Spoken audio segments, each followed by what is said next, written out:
Have you ever been told you don't belong at your own child's wedding? Imagine raising a son for 26 years, guiding him through heartbreaks, struggles, and victories, only to be told by the woman he loves that you are not welcome. That's exactly what happened to me. My name is Daniel Reynolds. I'm 56 years old. And this is the story of how my son's wedding turned into the most heartbreaking, humiliating, and yet life-changing day of my life. And it all came down to one priest's unforgettable words. What started as rejection ended in a revelation none of us expected. It all began when my son Michael, 26, called me with the news I'd been waiting years to hear. "Dad," he said excitedly, "Sophie and I are getting married." I remember choking up with joy.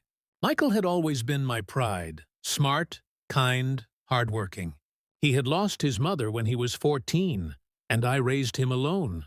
Every milestone of his life, I had been there. His first driving lesson, his college graduation, even when he landed his first job in finance. I couldn't wait to walk into that church and watch my boy say, "I do." But then the phone call came. Not from Michael, but from Sophie. She was 24, elegant, ambitious, the kind of girl who lit up every room. But her voice that day was cold, almost rehearsed. "Daniel," she said, "I need to be honest. You're not welcome at the wedding." I thought I'd misheard her. "Excuse me?" I asked. "It's nothing personal," she continued. "But Michael and I agreed this is our day. We want to keep things simple. And with all due respect, your presence would only create unnecessary tension." My chest tightened. My own son's bride was banning me from his wedding. I confronted Michael. "Son, is this true? Am I really not invited?" His silence said it all. Finally he whispered, "Dad, please don't make this harder. Sophie feels it's for the best. I just want peace." Peace? After everything I had sacrificed for him? I hung up, shattered. For weeks I couldn't eat, couldn't sleep. All I could picture was my son standing at the altar, starting his new life, and me, outside, forgotten. But something inside me refused to let go. On the wedding day, I dressed in my best suit and drove to St. Augustine's Church anyway. I told myself I'd stand at the back. I wouldn't cause trouble. I just needed to see him. When I arrived, guests filled the pews, smiling and whispering.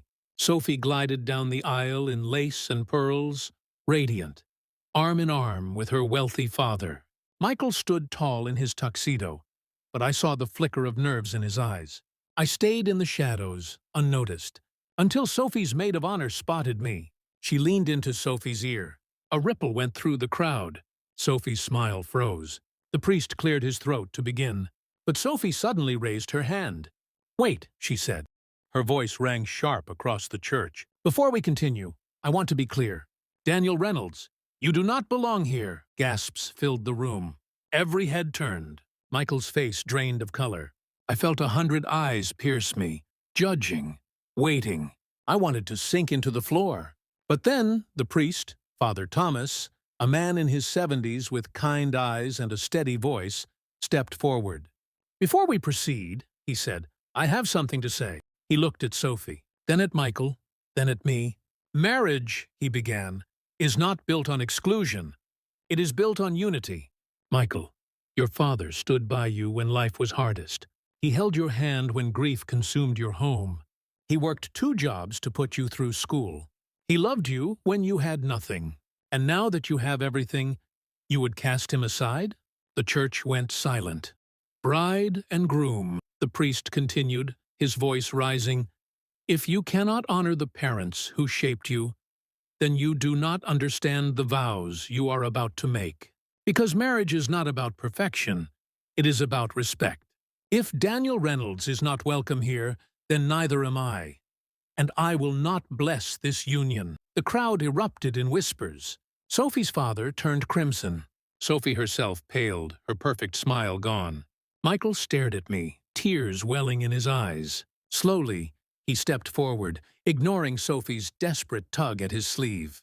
"Dad," he whispered, "I'm so sorry." He turned to the priest. "Please, continue." "My father stays." Sophie's face twisted in fury. Michael, if he stays, I'm leaving. A hush fell over the church. Guests held their breath. Michael looked at her, then at me. His voice broke, but it was steady. Then maybe, you were never the one for me. Gasps echoed through the pews. Sophie's bouquet slipped from her hand, scattering petals across the marble floor. The wedding ended, not with vows, but with revelations. Guests trickled out in shock. Sophie stormed off, her family trailing behind. But Michael embraced me in front of everyone. Dad, I was blind. I let love turn into control. I almost lost myself. I almost lost you. Tears blurred my vision as I held him tight. You'll never lose me, son.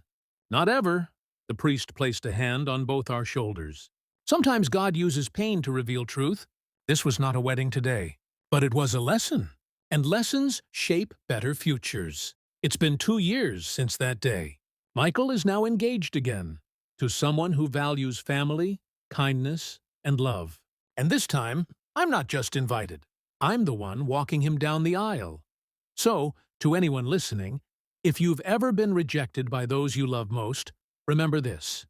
Your worth isn't measured by those who exclude you. Sometimes rejection is just redirection. And sometimes, the words of one brave voice, in this case, a priest, can change everything.